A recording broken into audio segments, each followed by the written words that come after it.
아득한 옛날, 달이 마을 지붕 위에서 오래 머물던 시절이 있었다. 그 중에서도 달 그림자 꼴은 특별했다. 사람들은 그 산중에 달빛에 가려진 사내가 산다고 말했다. 그 산에는 사람이 만든 불빛을 멀리하고 달과 구름 사이에 몸을 숨긴 채 살아간다고 했다. 하지만 아무도 그 사내가 왜 혼자 달 그림자와 함께 살아가는지 확실히 아는 이는 없었다. 가란 마을은 강과 산이 맞닿은 작은 고을이었다. 마음이 곱다는 아라는 발걸음을 재촉했다. 하지만 비탈길 아래로 떨어진 작은 약초를 발견한 순간 그녀는 몸을 숙였고 그 순간 미끄러진 흙이 와르르 쏟아졌다. 발을 헛디뎌 절벽 아래로 떨어지려는 찰나 잡아라. 낯선 목소리와 함께 아라의 손목을 잡아 올렸다. 그녀를 끌어올린 이는 키가 크고 단단한 체격의 사내. 얼굴은 반쯤 달 그림자에 가려져 있었다. 고맙습니다. 그는 사람을 해치는 이가 아니야. 사라지는 그의 움직임이 바람과 달빛 사이로 스며드는 듯 흐릿하게 사라졌다. 아라의 눈동자가 흔들렸다. 운명. 그 단어가 마음에 오래 맴돌았다. 며칠 뒤 고을 전체를 뒤흔드는 사건이 벌어졌다. 가란 마을의 장정 며칠 산령을 모시는 돌비석을 넘어뜨린 것이다. 건드려서는 안 되는 금기였다. 촌장은 급히 북을 올려 마을이 무너질 수도 있다. 산령의 노여움을 풀 길이 없다면 제가 다녀오겠습니다. 산령과 인간 사이에서 태어난 나에게 어느 쪽도 허락하지 않는다는 표식이다. 저는 당신이 두렵지 않아요. 당신이 사람에게 다가가지 않으려 했던 이유가 알아. 가까이 오지 마. 사내는 아라를 뒤로 막아섰다. 그러나 아라는 한 걸음도 물러나지 않았다. 산령의 목소리가 울렸다. 반인 발령에게 마음을 내어놓을 작정이냐? 그 순간 푸른 문양이 거세게 요동치며 빛이 사내와 아라를 휘감았다. 약초 캐러 갔다가 절벽에서 떨어지는 찰나 푸른빛 문양을 가진 그 사내를 만나게 되는 아라. 마을 장정들의 장난으로 돌비속이 무너진 후 기이한 일들이 벌어지죠. 촌장은 산령의 노여움을 가라앉히기 위해 아라를 특사로 보냅니다. 사내에 대한 의문, 묘한 감정, 책임감으로 사내를 찾아 나선 아라. 과연 무사히 임무를 마치고 돌아올까요? 달빛 아래 펼쳐지는 아름다운 인연의 이야기, 달 그림자에 가려진 선비, 저랑 함께 보셔요. 지금 구독과 좋아요 눌러주세요. 오늘 하루가 행복해져요. 아득한 옛날 산등성이마다 얇은 안개가 깔리고 달이 마을 지붕 위에서 오래 머물던 시절이 있었다. 그 중에서도 달 그림자 꼴은 특별했다. 밤이면 산허리가 은빛으로 물들고 바람마저 저벅저벅 조용히 흐르는 곳. 사람들은 그 산중에 달빛에 가려진 사내가 산다고 말했다. 그 산에는 사람이 만든 불빛을 멀리하고 산짐승과도 거리를 두며 달과 구름 사이에 몸을 숨긴 채 살아간다고 했다. 하지만 아무도 그 사내가 왜 혼자 그곳에 사는지, 왜 달 그림자와 함께 살아가는지 확실히 아는 이는 없었다. 단지 오래된 전설 하나가 남아 있었다. 산령의 뜻을 거역한 자는 사람과 산령의 틈새에 묶여 푸른 문양을 지닌 채 달 그림자의 사슬 속에 산다. 그러나 그 전설이 한 처녀의 인생을 바꾸는 실마리가 될 줄은 아무도 알지 못했다. 가란 마을은 강과 산이 맞닿은 작은 고을이었다. 봄이면 아이들이 냇가에서 물장구를 치며 놀고 장정들은 숯을 구워 관아로 가져다 팔았다. 밤이면 호롱불이 반딧불 마냥 켜져 그 불빛 사이로 나비가 날아다닐 만큼 조용한 마을이었다. 아라는 그 마을에서도 손이 빠르고 마음이 곱다는 칭찬을 자주 들었다. 장터에서 누군가 넘어지면 가장 먼저 달려가 부축해주고 어른들이 집안일로 허리 펴기도 전에 아라는 이미 가마솥을 걸고 불을 지피고 있었다. 아라야, 넌 내일도 바쁠 텐데 또 나서는 게냐? 노인장이 혀를 찼다. 아라는 그저 웃었다. 제가 할 수 있는 일이니 하는 거죠. 마을은 서로 돕고 사는 곳이잖아요. 이런 마음씨 때문인지 마을 아이들도 아라를 따랐다. 아라 언니, 옥새꽃 따다줘요. 내일은 호박전에 꿀 발라줄게. 아라는 아이들의 손을 따뜻하게 잡아주며 말했다. 그럼 내일 보자.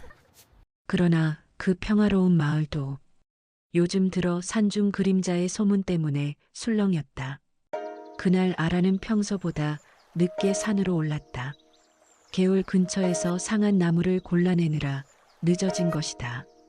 해는 이미 산등성이 뒤로 넘어가 있었고 하늘은 붉은 기운 대신 푸른빛과 보랏빛이 뒤섞인 저물녘으로 변해 있었다. 아, 이렇게 늦을 줄 몰랐네. 아라는 발걸음을 재촉했다. 하지만 비탈길 아래로 떨어진 작은 약초를 발견한 순간 그녀는 몸을 숙였고 그 순간 미끄러진 흙이 와르르 쏟아졌다. 발을 헛디뎌 절벽 아래로 떨어지려는 찰나 잡아라.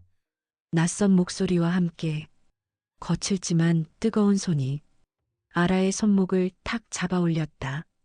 몸이 허공으로 번쩍 들어 올려지고 순간적으로 비릿한 바람이 얼굴을 스쳤다. 그녀를 끌어올린 이는 키가 크고 단단한 체격의 사내. 얼굴은 반쯤 달 그림자에 가려져 있었다. 아라는 떨리는 숨을 고르며 말했다. 고맙습니다. 사내는 말없이 그녀를 내려놓았다. 그 순간 달빛이 그의 어깨에 비치며 아라는 본능적으로 그것을 보았다. 푸른 문양, 물결처럼 움직이는 듯한 생생한 빛. 그러나 아라가 그 의미를 알기도 전에 사내는 바람 속으로 흔적 없이 사라졌다. 남은 건 가냘픈 풀잎이 흔들리는 소리뿐이었다. 며칠 뒤 아라는 또 산을 오르게 되었다. 마을 어르신들이 쓸 약초가 떨어졌기 때문이었다. 하늘에는 달이 반쯤 떠 있고 호롱불은 바람에 흔들려 꺼질 듯했다. 아라가 불을 감싸 주려고 손을 올린 순간 바람이 멈췄다. 정확히는 누군가 뒤에서 바람을 가로막은 듯했다. 또 너냐? 달빛이 비치는 언덕 아래 그 사내가 서 있었다. 그는 눈을 내리깔고 천천히 말했다. 어둠은 사람을 삼키기도 한다. 조심해라. 그 말투는 위협보다는 걱정하는 듯 들렸다. 이상하게도 그의 말은 바람에 실려 아라의 귓가에 오래 머물렀다. 사내는 다시 사라졌다. 하지만 이번에는 사라지는 그의 움직임이 사람의 발걸음과는 완전히 달랐다. 바람과 달빛 사이로 스며드는 듯 흐릿하게 사라졌다. 아라는 두 손을 가슴에 모았다. 저 사람, 아니, 저 존재는 도대체 누구지? 마을 사람들은 언제부턴가 산기슭에 나타난 정체 모를 산의 이야기를 입에 올리기 시작했다. 해가 지고 하늘빛이 푸르게 가라앉는 무렵이면 어스레한 달빛 아래로 길게 늘어진 그림자가 마을 끝자락을 스치는 모습이 몇 차례 목격되었다는 소문이었다.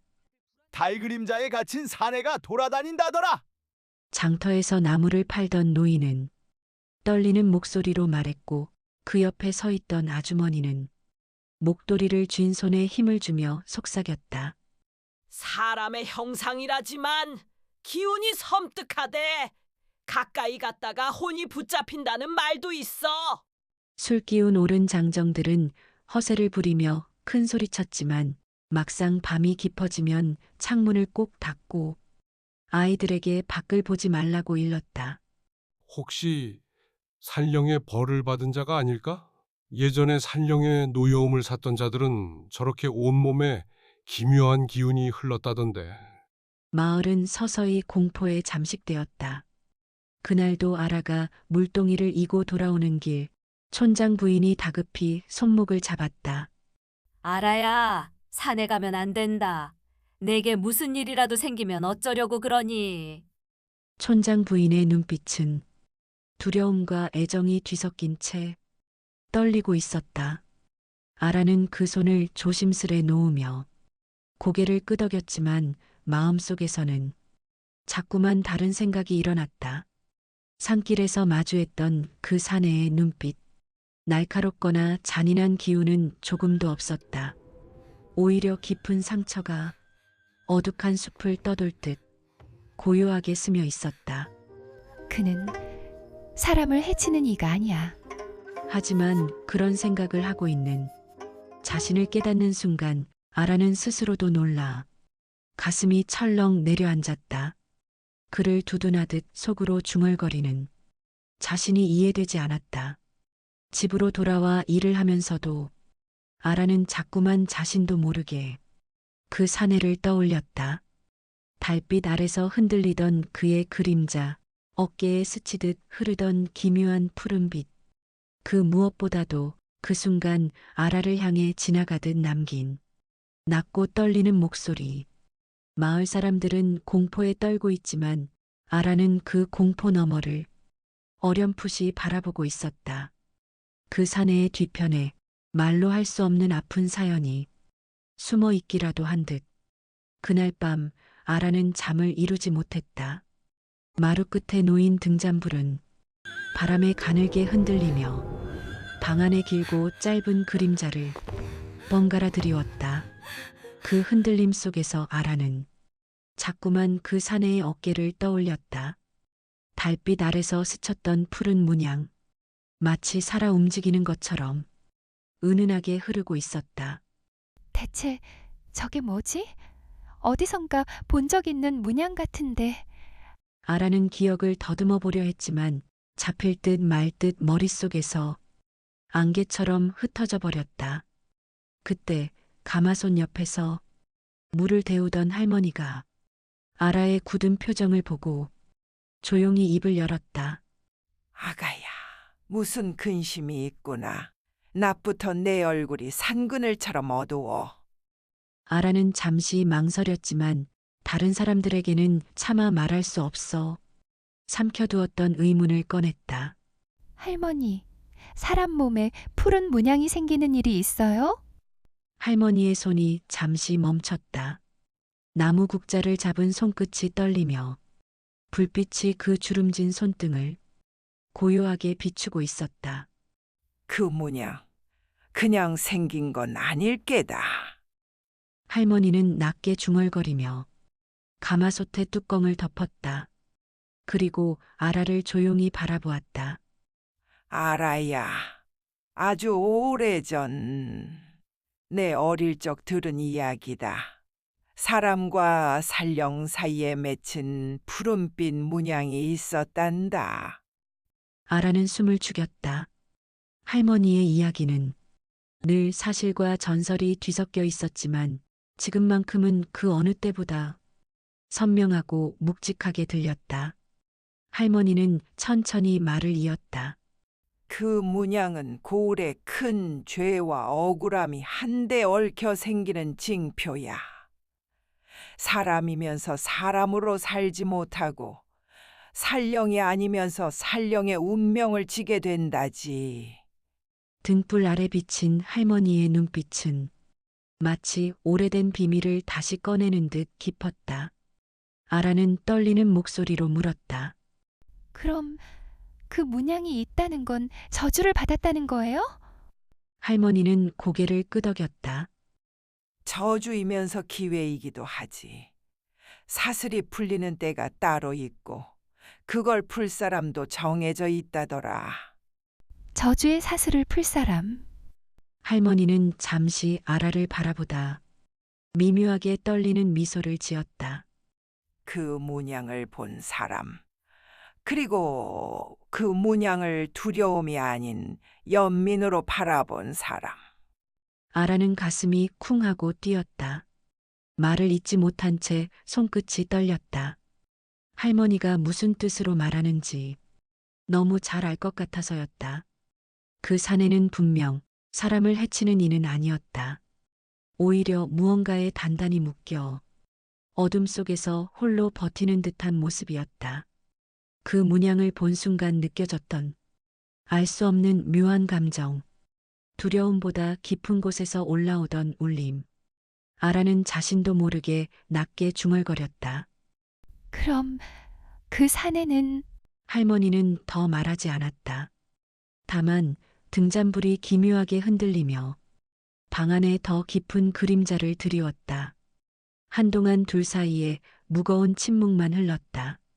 산 아래 길은 해가 지면 금세 어둠에 잠겼다. 나뭇가지 사이로 스며드는 달빛만이 희미하게 길을 비출 뿐 밤의 산길은 살아있는 듯 나지막히 숨을 내쉬었다. 그런 길을 아라는 마을의 어린아이를 찾으러 서둘러 올라가고 있었다. 분명히 근처라 했는데 아라는 두 손을 입가에 모아 아이의 이름을 부르려는 찰나 바람과 다른 방향에서 장가지 꺾이는 소리가 들려왔다. 순간 달빛 아래 어둠이 갈라지며 한 그림자가 서서히 모습을 드러냈다. 또 너냐? 낮고 떨리는 목소리. 어둠에서 걸어 나온 사내는 낮에 봤던 모습과 조금도 다르지 않았다.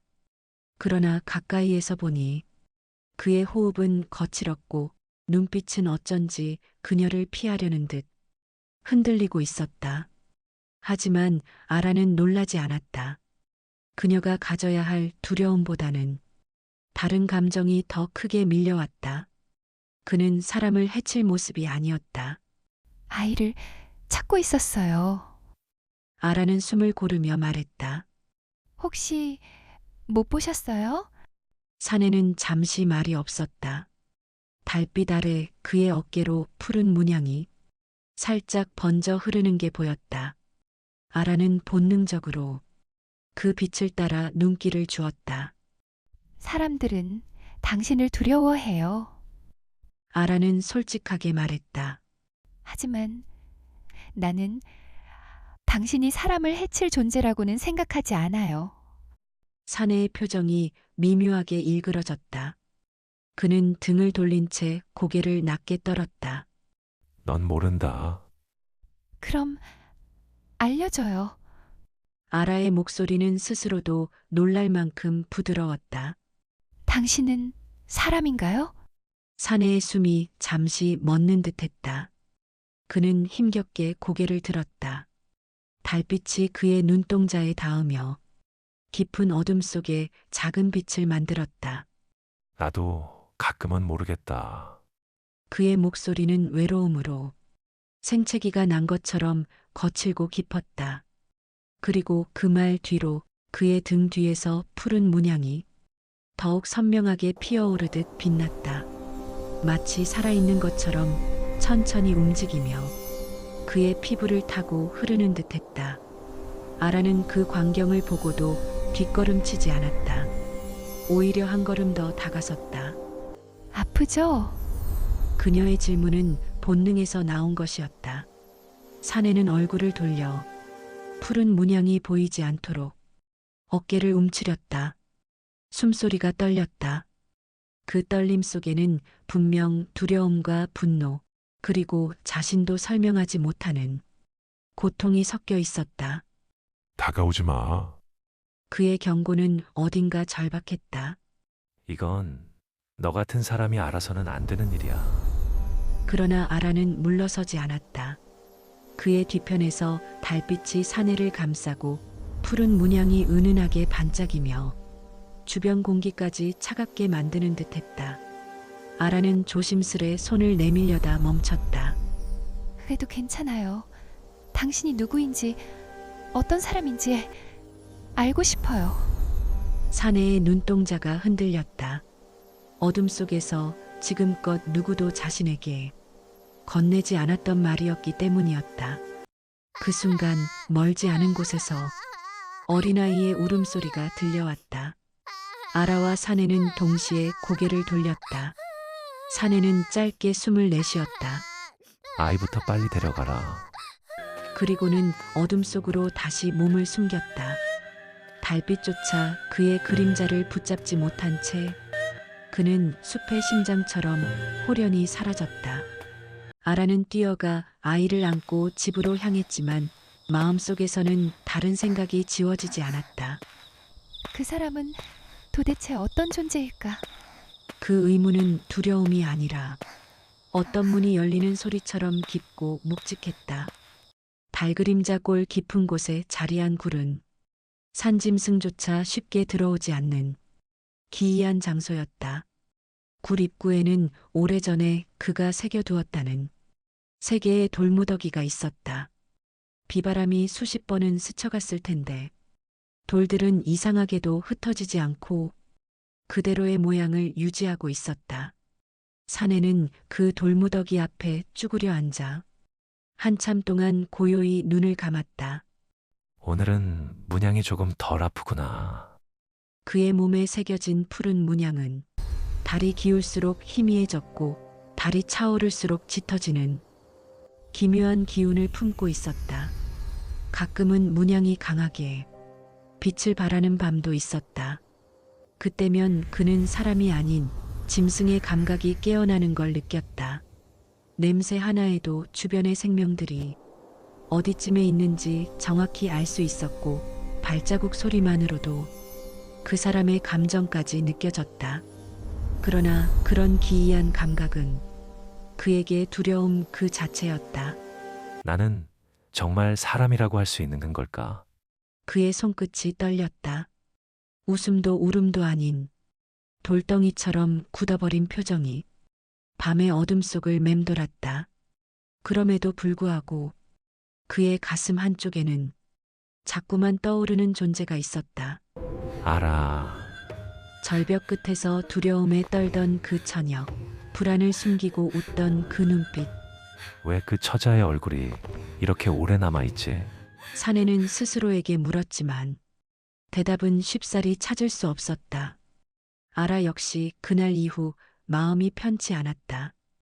우물가에서 물동이를 나르고 있을 때도, 저녁밥을 준비할 때도, 밤하늘의 별을 올려다볼 때도 문득 그 사내의 목소리가 떠올랐다. 사람을 삼키는 어둠. 조심해라. 그는 대체 어떤 이유로 그토록 산속에 숨어 지내는가? 왜 달과 바람이 움직일 때마다 스스로를 감추듯 사라지는가? 아라는 작은 한숨을 내쉬었다. 나 같은 사람이 뭐라고? 그분은 왜 날 도와주었을까? 그러면서도 문득 스쳐 지나간 그 사내의 눈빛은 묘하게 슬펐다. 비록 몸을 숨겨야 하지만 사람을 멀리하고 싶은 눈빛이 아니라 다가가고 싶지만 다가갈 수 없는 그런 눈빛이라고 할까? 할머니. 아라는 조용히 할머니 곁으로 갔다. 할머니가 솔잎에 불을 지펴 방 안의 공기는 따뜻했다. 아라는 조심스럽게 말을 꺼냈다. 할머니, 정말 달그림자 꼴에 사는 사람에게 푸른 문양이 있다면 그건 무슨 뜻일까요? 할머니는 손을 멈추고 아라를 똑바로 바라보았다. 왜 그런 걸 묻느냐? 아라는 잠시 망설였지만 솔직히 말했다. 저를 산에서 도와준 분이 있었어요. 할머니는 눈을 지그시 감았다. 그 문양은 사람과 산령 사이의 사슬이지. 좋은 것도 나쁜 것도 아니다. 그저 기구한 운명이 만든 표식일 뿐. 아라의 눈동자가 흔들렸다. 운명. 그 단어가 마음에 오래 맴돌았다. 며칠 뒤 고을 전체를 뒤흔드는 사건이 벌어졌다. 가란마을의 장정 며칠, 산중에서 술에 취해 산령을 모시는 돌비석을 넘어뜨린 것이다. 돌비석 자체는 낡고 금이 같지만 그건 수백 년 동안 마을을 지켜준 상징이었다. 건드려서는 안 되는 금기였다. 다음 날 아침 마을 사람들은 깜짝 놀랐다. 우물물은 뿌옇게 흐려지고 가축들이 이유 없이 쓰러져 버둥거렸고 논두렁의 물은 거꾸로 흐르고 있었다. 촌장은 급히 북을 올려 마을 사람들을 모두 불러 모았다. 산령의 노여움이다. 어젯밤 누가 돌비석을 건드렸느냐? 장정들은 서로 눈치를 보다가 마침내 한 명이 무릎을 꿇었다. 저희가 장난을 하다가 그만. 촌장은 얼굴이 새파랗게 질렸다. 어리석은 것들. 그 돌이 어떤 돌인지는 알고 건드렸느냐? 마을은 두려움에 휩싸였다. 그때 촌장의 시선이 아라에게 머물렀다. 아라야, 최근 산에서 기이한 기운을 느끼지 않았느냐? 아라는 뜨끔했다. 사내가 떠올랐기 때문이다. 혹시 산령의 뜻을 전할 이가 있다면 그건 내가 본 그 사내일 수도 있다. 사람들의 시선이 일제히 아라에게 쏠렸다. 아라는 식은땀을 삼키느라 얼굴이 화끈거렸다. 아라는 조심스레 물었다. 저에게 그분을 찾아달라는 말씀인가요? 촌장은 비장한 눈빛으로 고개를 끄덕였다. 산을 잘 알고 그 사내와 마주친 유일한 이는 너뿐이다. 그러나 아라는 속으로 갈등했다. 그 사내의 정체를 알리고 싶지 않았다. 그가 사람들에게 잘못된 오해를 받는 순간 모든 일이 삐끗해질 것 같았다. 촌장 부인은 떨리는 목소리로 덧붙였다. 아라야, 마을이 무너질 수도 있다. 산령의 노여움을 풀 길이 없다면 우리 모두 위험에 빠질 거야. 아라는 주민들의 떨리는 눈동자를 보았다. 두려움과 불안, 책임감이 한꺼번에 그녀의 가슴을 짓눌렀다. 그리고 결국 제가 다녀오겠습니다. 마을 사람들은 안도의 숨을 내쉬었지만 아라의 눈빛은 무언가 단단히 결심한 듯 빛났다. 그분을 지키고 마을도 지키겠다. 그 마음이 동시에 자리한 선택이었다. 아라는 겉옷을 여미고 달이 뜨는 방향을 바라보았다. 부디 해치지 말고 기다려주세요. 그리고 마침내 달그림자 골을 향해 조용히 발걸음을 내디뎠다. 아라가 산속을 오를 때 달은 이미 8알쯤 찬 둥근 모습으로 산등성이 위에 가만히 걸려 있었다. 뿌연 안개가 발목을 감싸고 바람은 낮보다 훨씬 서늘했다. 나뭇가지는 서로 부딪히며 스산한 소리를 냈다. 그 순간 익숙한 기척이 등 뒤에서 스쳤다. 또 너냐? 사내가 안개에 쌓인 나무들 사이에서 천천히 걸어 나왔다. 달빛은 그의 얼굴 절반을 비추고 나머지 절반은 깊은 그림자 속에 가려졌다. 아라는 숨을 몰아쉬며 말했다. 마을이 위험해요. 산령의 돌비석이 넘어졌어요. 사내의 표정이 일순간 굳었다. 푸른 문양이 은은히 빛을 내기 시작했다. 그럼 산령의 진노는 곧 내게도 미칠 것이다. 아라는 두 눈을 크게 뜨며 물었다. 왜 당신에게요? 사내는 천천히 고개를 들었다. 나는 이 산의 기운을 받아 태어난 자다. 산령이 정한 금기가 흔들리면 나 또한 흔들린다. 그게 반인발령의 운명이다. 말이 끝나자마자 사내의 문양은 더 짙고 푸르게 빛났다. 아라는 숨이 멎을 듯했다. 그럼 당신이 그동안 혼자서...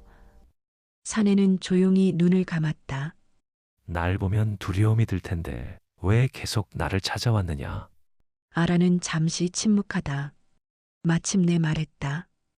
당신이 날 늘 지켜줬으니까요. 사내의 눈동자가 아주 잠시 흔들렸다. 아라는 손을 꼭 쥐었다. 사내의 어깨 위 푸른 문양이 달빛과 함께 흐르고 있었다. 그럼 이 문양은 저주의 사슬 같은 건가요? 사내는 조용히 고개를 끄덕였다.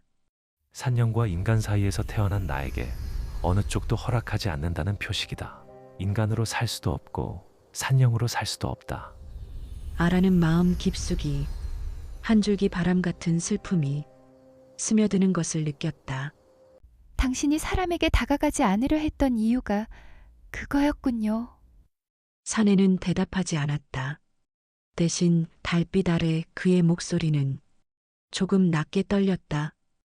나를 보면 두려워하는 사람들 뿐이었다. 그런데 너만은 아라가 조용히 물었다.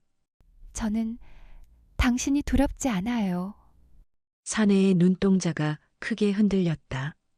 누군가에게 그런 말을 들은 것은 태어나 처음이었다. 아라는 더 바짝 그에게 다가섰다. 사내와의 거리가 달 한 조각만큼 좁혀졌다. 당신은 사람이든 산령이든 누구보다 따뜻한 존재예요.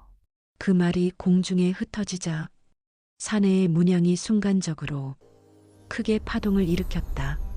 마치 감추어둔 감정이 울림으로 터져나오는 듯했다.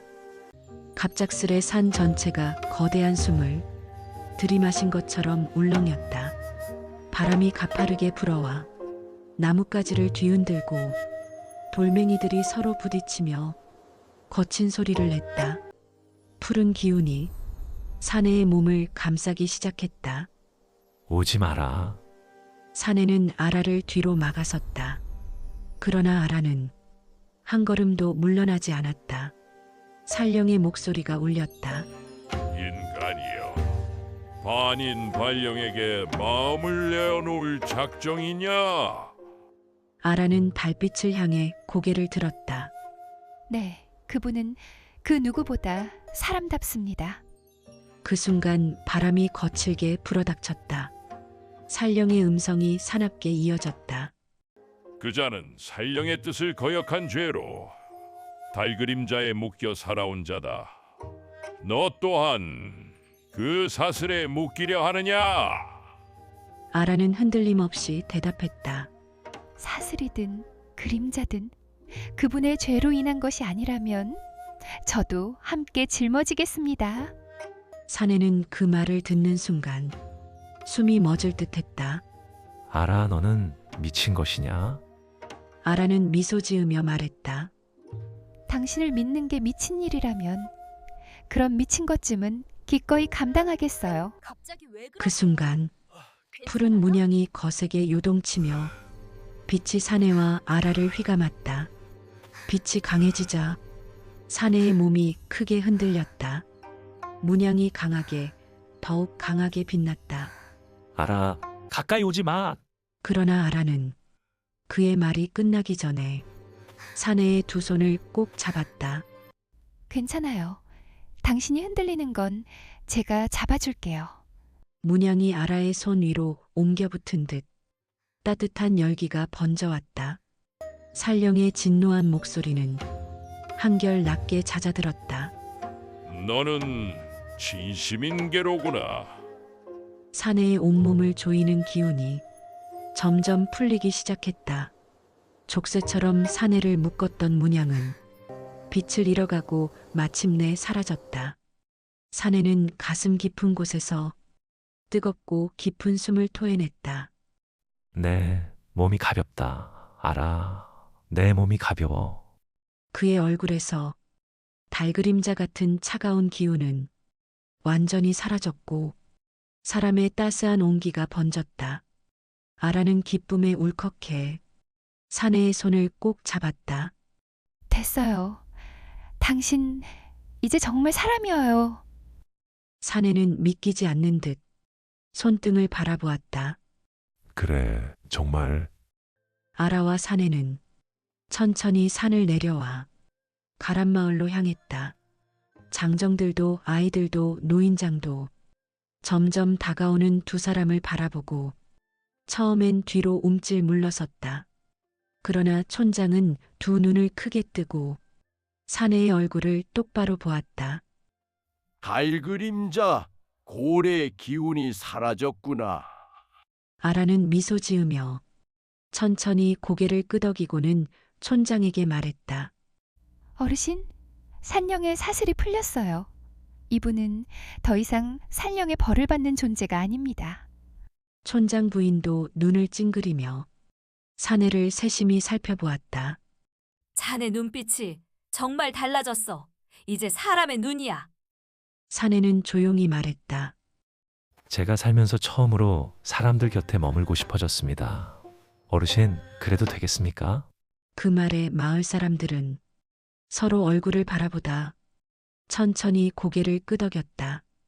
촌장과 마을 사람들은 사내를 반갑게 맞아들였다. 자네 이름은 뭔가? 아직 이름도 모르고 있었구먼. 도윤, 권도윤입니다. 그의 봄 달그림자 꼴에 드리웠던 차가운 기운은 완전히 사라졌다. 그리고 아라는 도윤과 함께 제 너머 들꽃이 핀 작은 집에서 새로운 나날을 시작했다. 그들의 이야기는 계절이 바뀌어도 마을의 어르신들 입에서 입으로 따뜻한 전설이 되어 전해졌다. 달그림자에 묶였던 사내가 한 처녀의 마음빛으로 사슬을 끊고 사람으로 돌아왔다. 도윤이 살령의 사슬을 풀고 사람의 모습으로 바뀐 뒤 가람마을의 분위기는 조금씩 변하기 시작했다. 예전엔 산이 어둡게 느껴졌지만 이제는 달이 떠오르면 가람강 위로 은빛이 길게 비치고 사내가 있던 달그림자 골도 서늘함 대신 포근한 기운이 감돌았다. 가축들은 다시 병들지 않았고 우물물도 더 맑아졌다는 이야기가 돌았다. 어르신들은 종종 말했다. 산령께서 노여움을 거두신 게지. 사슬이 끊어진 달그림자 골짜리가 산의 숨결을 바꾼 거야. 아라는 말없이 웃었다. 산과 마을이 변화한 중심에 도윤이 있다는 걸 아라는 직감하고 있었다.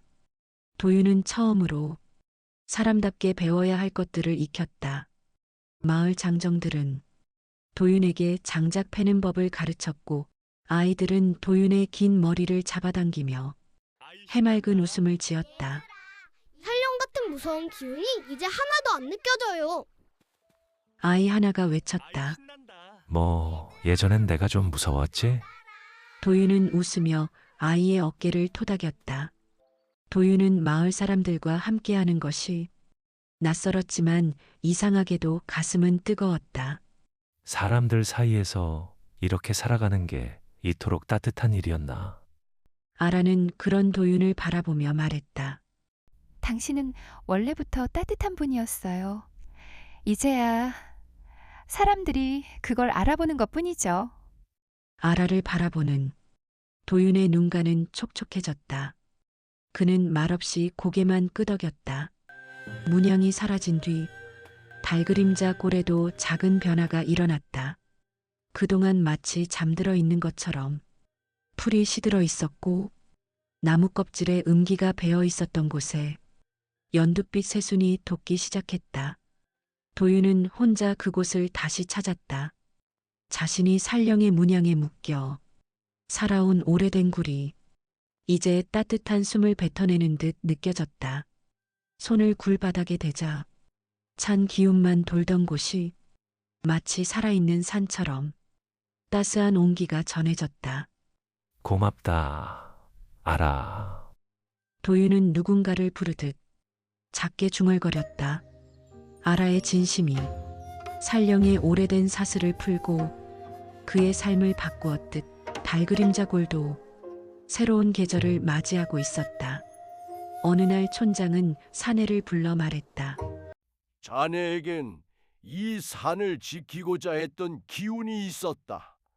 그게 사람들에겐 두려움이었을지 몰라도 이젠 우리 마을의 힘이 될 수 있지 않겠느냐? 도윤은 놀란 듯 눈을 들었다. 제게 그런 일을 맡기셔도 되겠습니까? 촌장은 웃었다. 자네가 살령의 벌을 이겨냈으니 산을 아끼는 마음은 누구보다 클 것이 아닌가? 그 말은 도윤에게 자네는 이제 우리 사람이라고 인정해주는 의미였다. 도윤은 조심스럽게 말했다. 어르신, 제가 지키겠습니다. 이 산과 마을을. 촌장은 고개를 끄덕였다. 이제부터 달 그림자 골은 자네가 지키도록 하게. 그렇게 도윤은 마을과 산을 지키는 수호자로 불리게 되었다. 아라와 도윤 그리고 마을 사람들이 함께 보낸 사계절은 짧지만 깊었다. 봄엔 도윤이 고쳐놓은 울타리 옆에서 아라가 심은 들꽃들이 피어났다. 도윤은 한참이나 그 앞에서 발을 멈췄다. 작은 꽃들이 이렇게 예뻤나? 이제 당신도 저 꽃들처럼 활짝 필 거예요. 더운 여름날 도윤은 마을 아이들에게 산짐승을 피하는 법을 가르쳤다. 아이들은 그의 팔에 매달리며 제잘댔다. 산령 아저씨. 아니지. 이제는 그냥 아저씨지?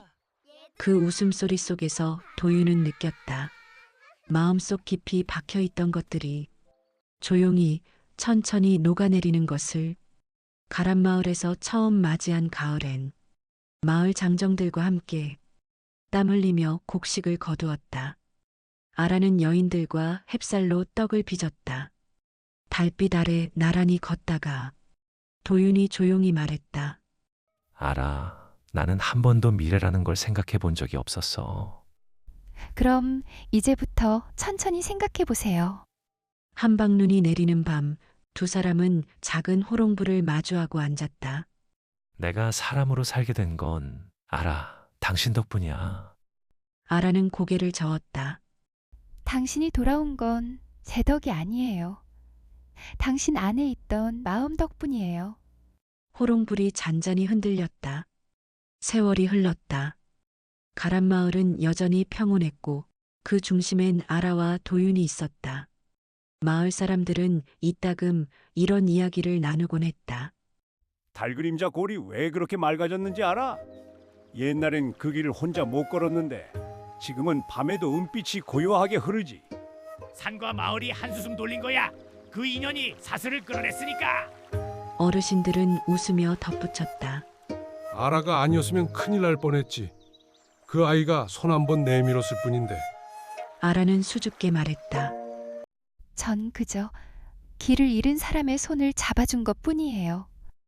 그러나 마을 사람들은 알고 있었다.